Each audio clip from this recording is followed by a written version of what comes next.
Setelah muncul dalam video permintaan maafnya terkait kasus perselingkuhan yang menyeret namanya, rumah tangga Syahnaz Sadiqah dan Jeje Govinda terus menjadi sorotan.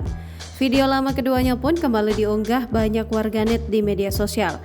Salah satunya saat Jeje Govinda bangun lebih dulu dibanding Syahnaz Sadiqah. Terlihat pria bernama lengkap Richie Ismail tersebut juga menyiapkan sarapan yang dibelinya di tukang bubur langganannya. Keduanya berencana akan berlatih tenis bersama. Setelah menyiapkan sarapan untuk dirinya dan Syahnaz, Jeje terlihat pergi ke kamar untuk membangunkan istrinya sambil mencium keningnya dengan lembut. Syahnaz pun menjawab jika dirinya masih sangat mengantuk. Jeje pun menjawab jika dirinya juga masih mengantuk namun sudah berjanji untuk berlatih tenis. Ia juga menyuruh sang istri untuk melihat jam yang sudah menunjukkan pukul 8.00. Setelah bersiap, keduanya pun turun ke bawah untuk menikmati sarapan yang sudah Jeje siapkan. Syahnaz mengungkap jika ini merupakan bubur ayam favorit suaminya. Bahkan sudah langganan sejak mereka masih berpacaran.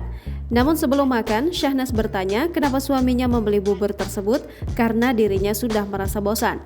Video tersebut lantas menjadi sorotan banyak warganet, tak sedikit yang berkomentar miring mengenai sikap Syahnaz sebagai seorang istri.